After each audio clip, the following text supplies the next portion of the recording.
Una de las primeras relaciones que tuvimos con la guerra de Ucrania fue hablar con la traductora de los libros de Héctor Abad al ucraniano. Héctor Abad es una de nuestras firmas más internacionales de la literatura reciente.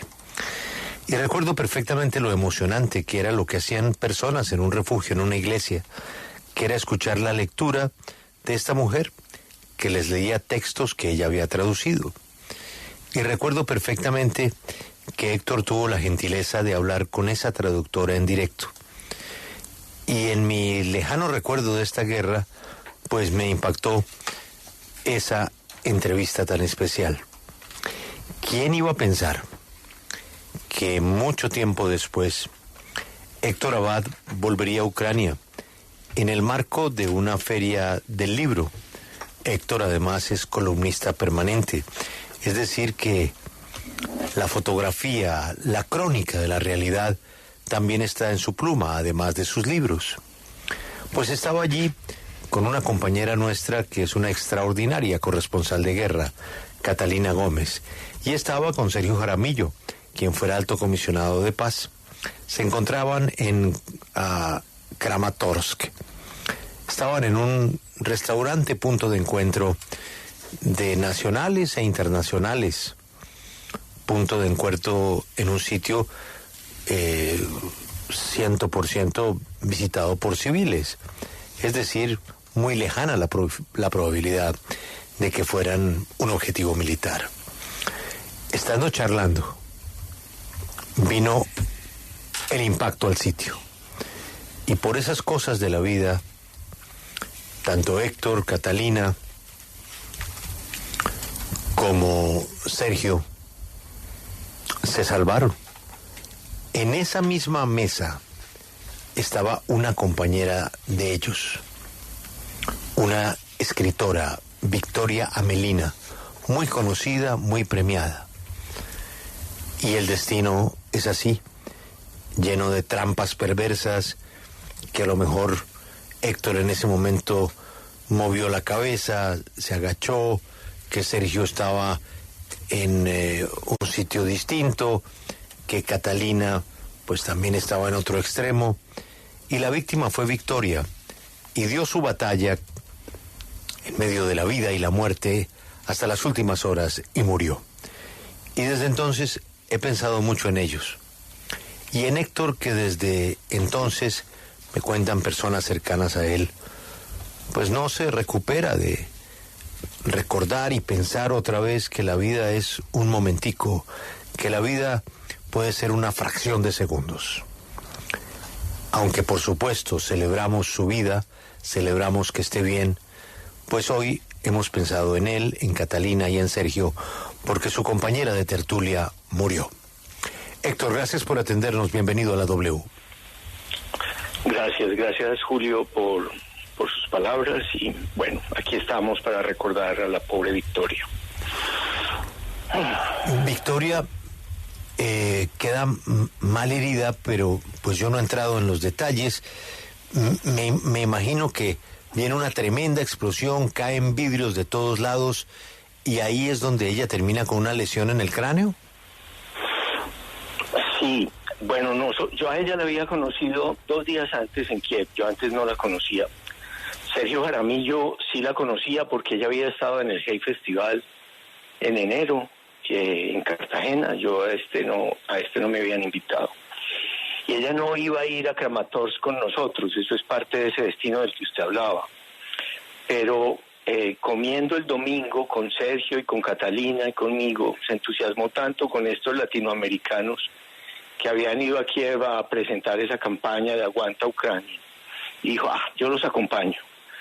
Quiero ir por última vez al Donetsk, como se llama esa región, porque yo después del verano tengo una beca en Francia para escribir el libro que estoy terminando, en el que se documentan los crímenes de guerra de Rusia. Pero ella no estaba en este viaje, ella nos quiso acompañar y fue una compañeridad. Lo último que íbamos a hacer antes del regreso, que era el día siguiente, era ir como a agradecerle al restaurante que a ella más le gustaba de Kramatorsk, que era esta pizzería Ría.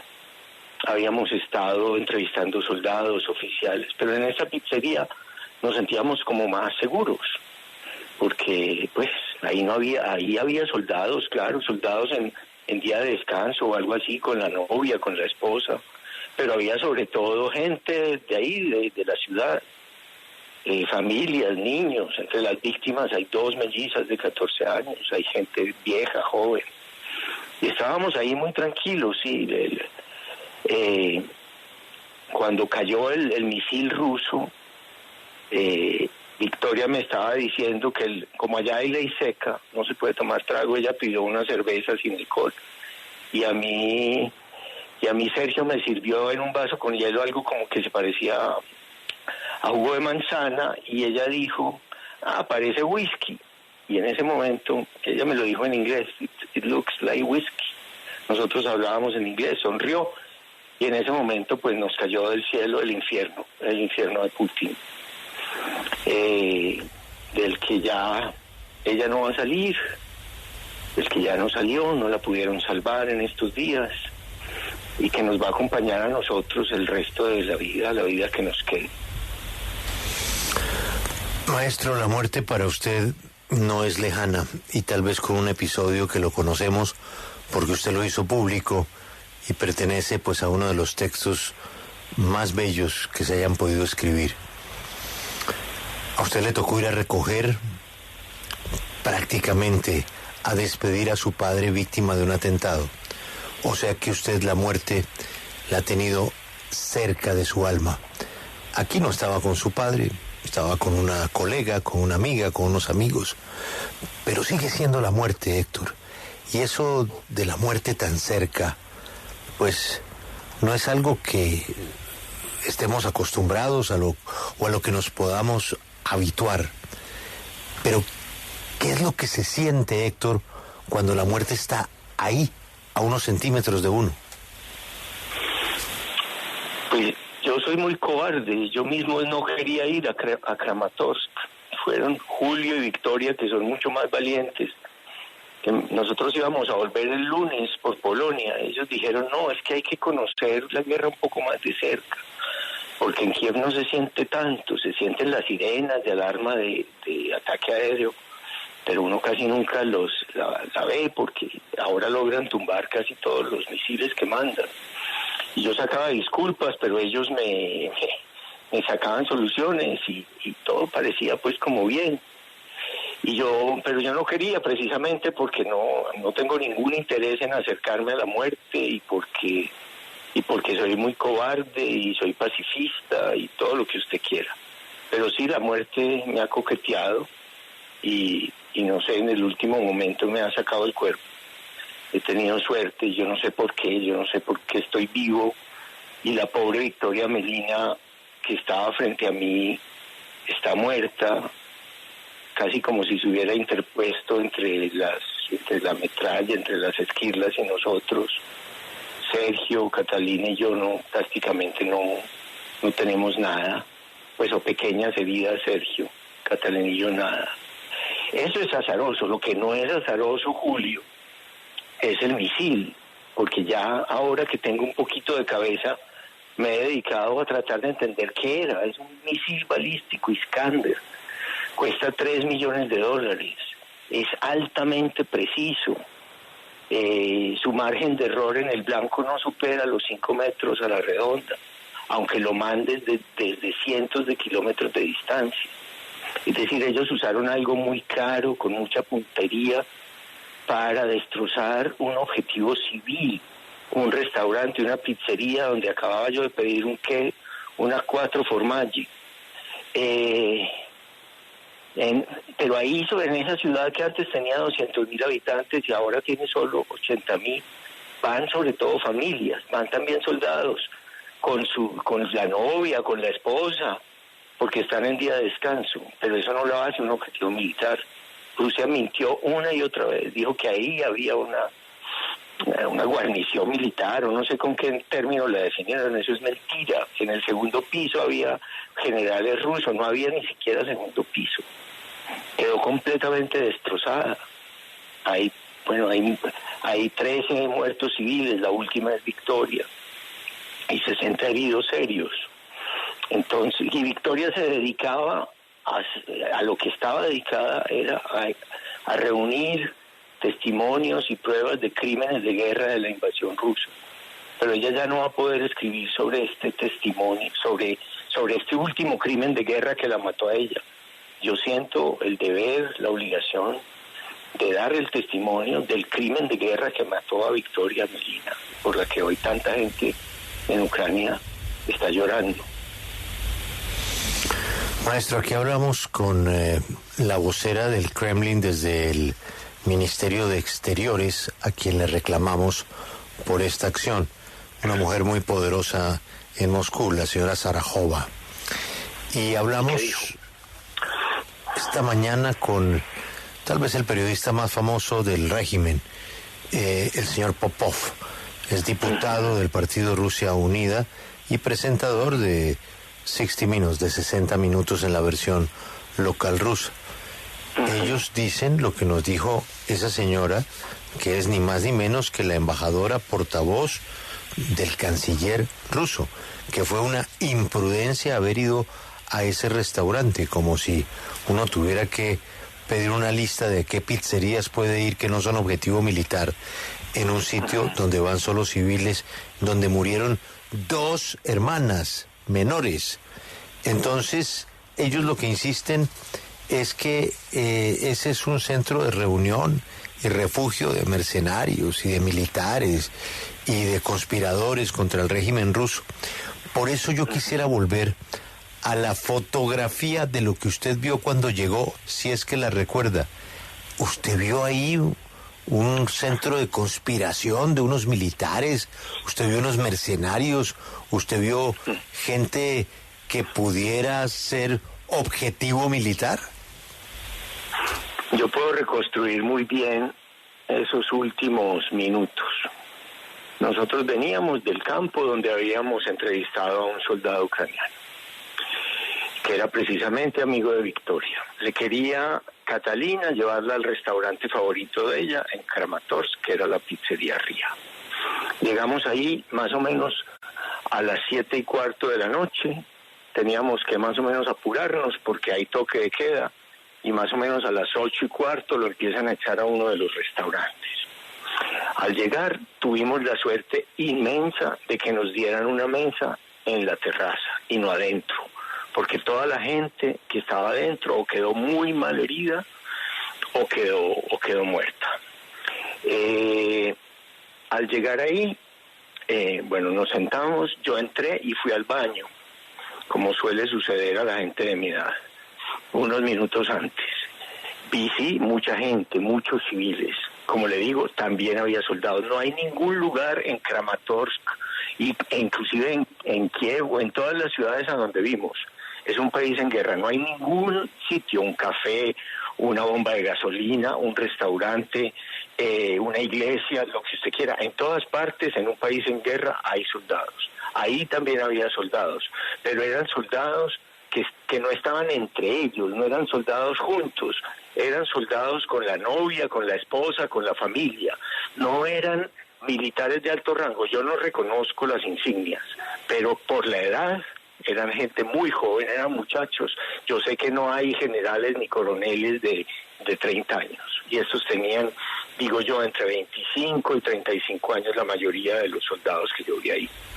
O sea que eso es una infamia y una mentira más que ellos están diciendo, y como dijo, tratando de hacer chistes, la embajada de Rusia en Colombia, que no es un lugar para degustar comida típica ucraniana. Bueno, parece que ni siquiera saben que la pizza no es comida típica ucraniana, hasta el chiste es malo.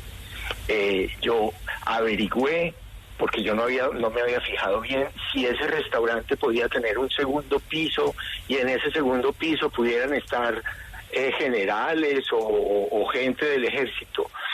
Los corresponsales de guerra con los que yo hablé, que han comido todos en Kramatorsk, los vi al volver a Kiev, todos los que han ido allá en misiones de paz, Me dijeron no había ningún segundo piso, es simplemente un restaurante, todos hemos comido allá. Era la hora pico, era la hora en que el restaurante estaba más lleno, sirviendo la última comida de la noche. Estaba repleto sobre todo de civiles, sí había soldados, pero soldados ucranianos en día de descanso, en una población que está a 50 kilómetros o a 40 kilómetros del frente. Lo que ellos dicen forma parte de su campaña de desinformación y de mentiras, se lo puedo asegurar. Lo vi con mis propios ojos. Héctor, buenas tardes. Yo quería volver a Victoria Amelina. El mismo día del ataque, ella escribió el que sería su último tuit y decía: el famoso escritor colombiano Héctor Abad Faciolince y la bibliotecaria ucraniana Yulia en el pueblo liberado Kapitolivka, donde el escritor Volodymyr Vakulenko fue secuestrado por los ocupantes. Se siente como un abrazo solidario de América Latina para Ucrania. Y el tuit está acompañado de una foto de un abrazo suyo y de Yulia. ¿Cuál es la historia de ese tuit que publicó Victoria Amelina? Sí, mucha gente se pregunta qué sentido tiene que usted haya ido allá. Para mí ese tuit de Victoria Amelina le da todo el sentido a nuestro viaje hacia el este. Fue ir a darle un abrazo a los ucranianos, no importa que los colombianos estemos tan lejos. Yo digo, yo no volvería a ir, me muero del susto. Es más, yo ni siquiera quería ir, pero sí me alegro de haber ido y de haber ido, por ejemplo, a esa biblioteca de una pequeña aldea donde esta Julia, la bibliotecaria, nos dijo que se acababa de encontrar con una de sus lectoras que le había dicho que ya había leído todos los libros de la biblioteca, que no eran muchos, es una biblioteca muy pequeña, de tener 400 libros, algo así, y que si no había llegado alguna novedad. Cuando ella nos contó eso, yo tenía en el carro uno de mis libros en ucraniano, y entonces se lo regalé y se lo dediqué a esa biblioteca de esa aldea cerca de la población de Izium, en la misma aldea desde donde los rusos secuestraron al poeta Volodymyr Vakulenko, le pegaron 2 tiros y lo enterraron en una fosa común. De haber dejado ahí un libro y haber abrazado a esta bibliotecaria que se dedica a lo que yo me he dedicado toda la vida, a los libros, a la lectura, a fomentar la lectura. Yo también fui bibliotecario. Eso le da todo el sentido al viaje que yo hice. Ellos dicen que fue una imprudencia. Pues sí, ir a Ucrania, a cualquier parte, puede ser visto como una influencia. A ellos les encantaría que no hubiera ni un testigo internacional en Ucrania. Ellos le apuntaron a un sitio donde van todos los corresponsales de guerra que informan libremente sobre Ucrania. Ellos no dejan ir a corresponsales de guerra a la zona ocupada de Ucrania que ellos tienen. ¿Por qué? Pues porque no les gusta que hablen con la gente, que se percaten personalmente de las condiciones en que viven allá.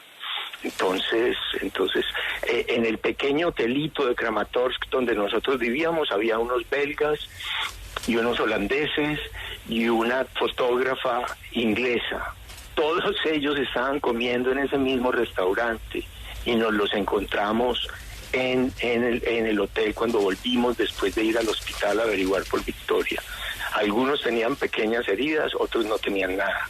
Pero ahí se demuestra una vez más que los que estábamos ahí eran gente, sí, en misiones internacionales humanitarias o periodistas o en lo que estábamos nosotros, llevándole un abrazo solidario a la gente de Ucrania. Bueno, Héctor ya nos ha relatado muy bien esos momentos previos, pero quiero preguntarle cómo fueron esos segundos tras el impacto del misil. Cuando cierra los ojos, ¿qué es lo primero que recuerda? Ese misil pesa como 4,5 toneladas. El ruido que hace es inimaginable. A mí todavía me zumban los oídos. Yo no sé si yo me caigo o si yo me tiro al suelo. De eso no estoy seguro al oír esa explosión tan espantosa. Cuando eso pasa, cuando pasa ese ruido, hay como un silencio muy grande. La gente ni siquiera grita todavía, o por lo menos mis oídos no percibieron ningún grito. Hay como un silencio, y como pasa en las películas, que seguramente ellos lo han averiguado, todo empieza a moverse como en cámara lenta. Como yo tenía esas manchas negras por todo el cuerpo, pensé que estaba herido y que no me dolía. Pero lo primero que yo pensé al caer al suelo es nos mataron a todos. Yo pensé que estaba herido por esas manchas negras y recordé lo que muchos dicen, que uno no siente dolor cuando le pegan un tiro. Entonces yo pensé, estoy herido, pero no me duele nada. Me levanté, me toqué, vi que no tenía nada, que realmente no estaba herido, que eso ni siquiera era sangre, que era como una tierra negra. Miré a Victoria, ella estaba sentada, estaba erguida, no estaba desmadejada. Lo único que tenía es que tenía la cabeza un poco inclinada hacia atrás, pero no tenía sangre en el cuerpo, no se le veía sangre en ninguna parte. Y estaba muy, muy pálida, tremendamente pálida, con los ojos entreabiertos, y no respondía a las llamadas que le hacían Catalina y Sergio, que eran los dos que estaban al lado de ella, porque yo estaba al frente. No respondía y ellos me dijeron que algo tenía. Después supimos que tenía una herida en la parte de atrás del cráneo que le había afectado el cerebro, y supimos también ya en el hospital que esa misma noche la habían operado y que estaba en estado crítico. Cuando la trasladaron al otro día, Médicos Sin Fronteras, a otro hospital, había alguna esperanza de que pudieran operarla y salvarla.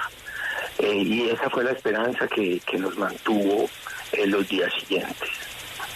Ayer, que ya supimos que no habían podido hacer nada y que se había muerto, bueno, ya caímos del todo en la realidad y en lo que estamos viviendo, y en la responsabilidad de no olvidar este crimen contra la pobre Victoria Amelina, una escritora muy valiente, una escritora.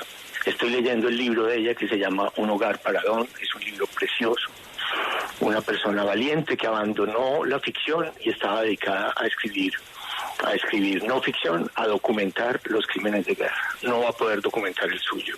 Yo siento el deber de documentarlo, al menos yo, hablando con ustedes, por ejemplo, pero después escribiendo. Héctor, ayer Catalina, que acá pues obviamente siempre le tenemos el reconocimiento, y nosotros hoy tenemos otra gran corresponsal de guerra en esa zona, que incluso en estos días me decía que ella estaba en Kiev y que quería que usted le firmara el libro, en la Feria del Libro de Kiev. Ayer Catalina subió una foto donde muestra a unos muchachos sentados en las puertas de la pizzería, y dice lo siguiente: los meseros del restaurante Ría de Kramatorsk, todos muy jóvenes, recuerdan a sus compañeros que murieron cuando el lugar fue alcanzado por un misil ruso. Ahí aparecen ellos sentados frente a 7 fotos. Entre las víctimas también están la mayoría de las personas que trabajaban en la cocina. Y a mí algo de lo que más me duele de muchas de las reacciones de esto es que para mucha gente esto era un sitio de mercenarios o nazis, pero no más, que ahí había mercenarios o nazis. Y esa, lamentablemente, ha sido una narrativa que ha tomado gran parte una parte de la izquierda, sobre todo en Latinoamérica, que en Ucrania solo hay o mercenarios o nazis. ¿Cómo se puede entender eso? Ay, esa es una mentira grande como una catedral. En el viaje de ida hacia Kramatorsk, ya yo me puse a investigar por qué cosas podía haber en el camino. Y fuimos precisamente a un monumento donde había una gran cruz de hierro, un candelabro, una menorá de hierro, en un sitio en las afueras de Kharkiv, donde en la invasión nazi mataron y tiraron a una fosa común a no se sabe bien cuántos, pero a más de 15.000 judíos, los invasores nazis al principio de los años 40. Esa menorá, ese candelabro judío, que es una escultura hecha por un escultor famoso, está totalmente destruida también por la metralla de Putin.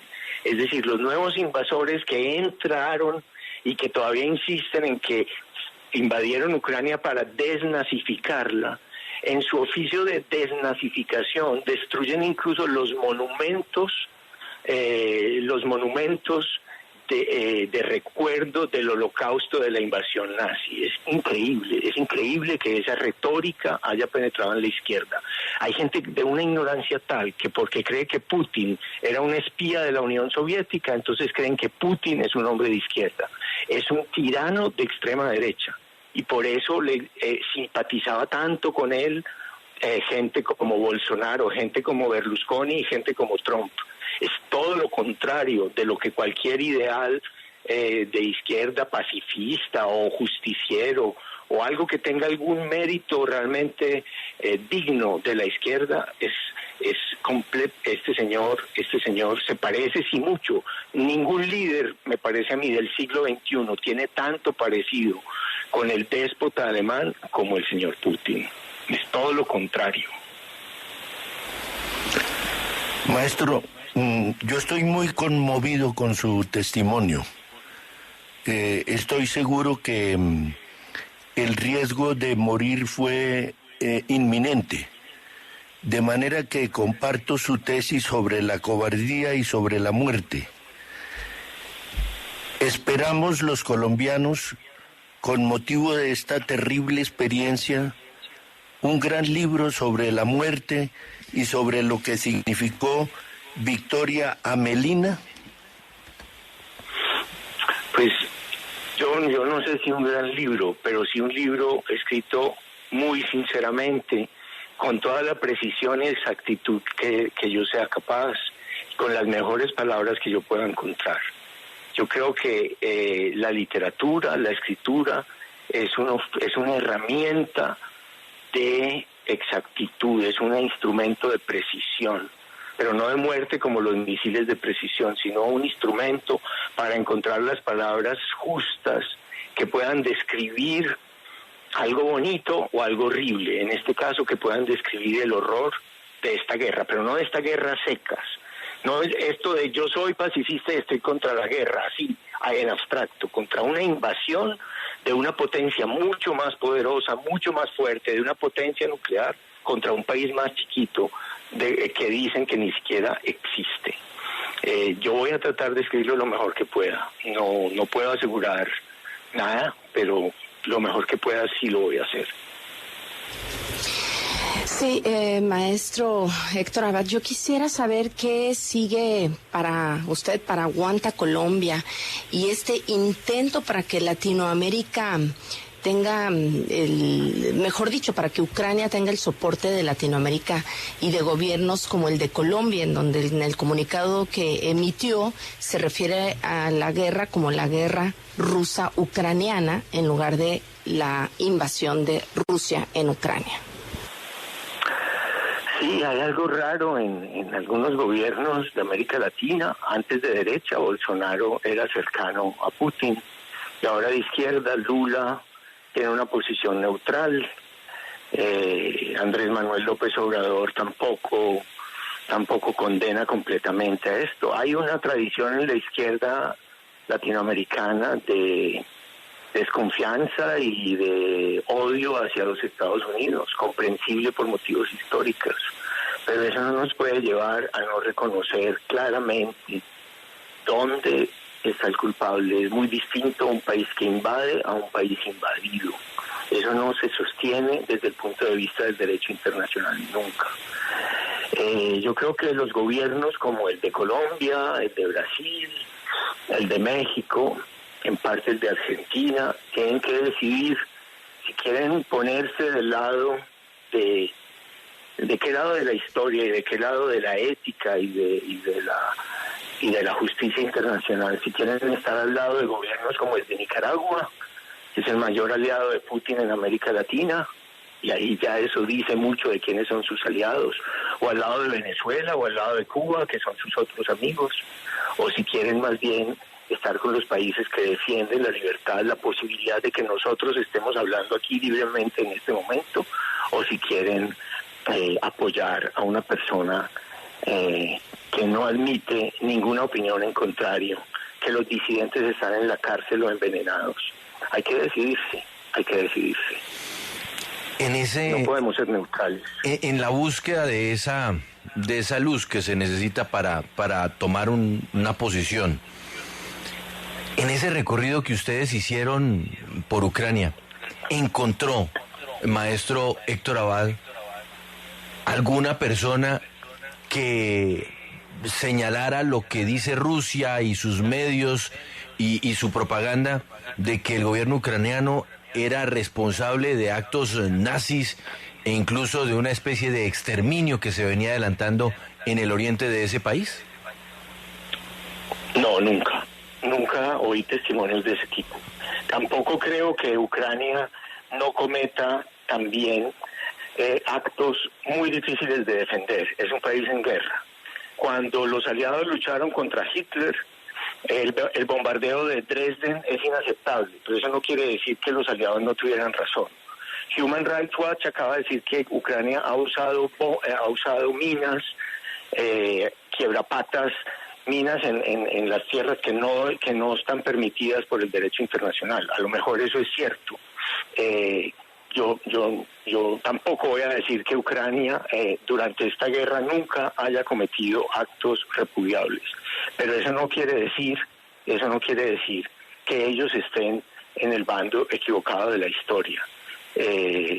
Yo creo que también los republicanos españoles cometieron actos bárbaros, pero los golpistas eran los nacionalistas. Es decir, sin duda, en una guerra los dos bandos pueden cometer acciones de guerra repudiables, pero eso no quita que un lado de la guerra o el otro tenga la razón o no. Maestro Héctor Abad, pues lo hemos pensado mucho y por eso queríamos escucharle. Reciba toda nuestra solidaridad y gracias por su dramático relato. Muchas gracias y bueno, un abrazo. Hoy fui capaz de hablar, antes casi no era ni capaz, pero hoy fui capaz por lo menos. Gracias, hasta luego. Acompáñenos en el canal de YouTube @Julio Sánchez Cristo Oficial.